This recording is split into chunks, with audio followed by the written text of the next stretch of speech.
घरीच आपण एकदम सॉफ्ट आणि मऊसूत अशी इडली बनवणार आहोत. त्यात कोणताही खायचा सोडा, बेकिंग सोडा न टाकता. तर त्या अगोदर आपण 2 ग्लास तांदूळ घेणार आहोत आणि 1 ग्लास उडदाची डाळ. ती स्वच्छ धुवून घ्यायची आहे 2-3 पाण्याने आणि नंतर पाणी टाकून आपण ती 5 ते 6 तास भिजवून घेऊया. ती साधारणतः मी 4 ते 5 वाजता भिजू टाकली व 11 ते 12च्या रात्रीला ती आपण मिक्सरमधून काढून ठेवली. दोन्ही डाळ आणि तांदूळ मिक्स केल्यानंतर त्यात थोडेसे पाणी टाकून मिक्सरमधून काढून घ्यायचे आणि गरा आहे गऱ्यापेक्षा थोडंसं बारीक असं आपण पीठ काढून घेऊया.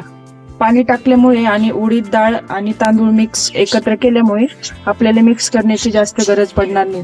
अशा प्रकारे मी सगळं तांदूळ आणि डाळ मिक्सरमधून काढून घेतलेलं आहे. त्यातच पाणी टाकल्यामुळे आपल्याला वरून काही पाण्याची गरज पडणार नाही टाकायची. छानपैकी मिक्स करून घेऊया आणि सध्या उन्हाळाच असल्यामुळे आपल्याला काही गरमीच्या ठिकाणी वगैरे ठेवायची गरज नाही. किचनमध्येच मी त्याच्यावर थोडंसं ताट झाकून आपण ते ठेवून देऊया.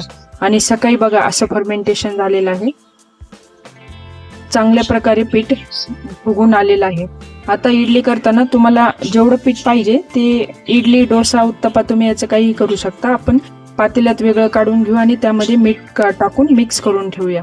आणि जेव्हा करताना इडली पात्राला तेल लावूया. तेल लावून हे थोडं पीठ त्यात टाकून घेऊया. इडली खूप जाडसर करायची नाही, मधून खूप अशी जाडसर राहते आणि कच्ची पण राहते. छोट्या इडली सॉफ्ट राहते. आणि इडली पात्र हे स्टार्टिंगला 5 मिनिटं आपण फास्ट गॅसवर ठेवूया, नंतर 10 मिनिट कमी करून ठेवूया.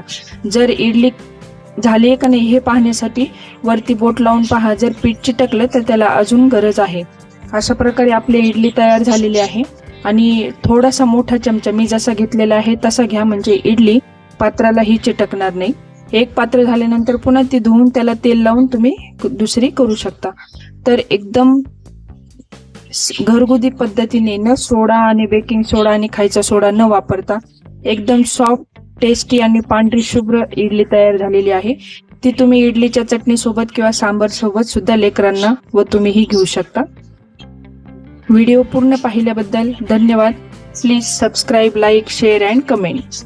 थँक्यू.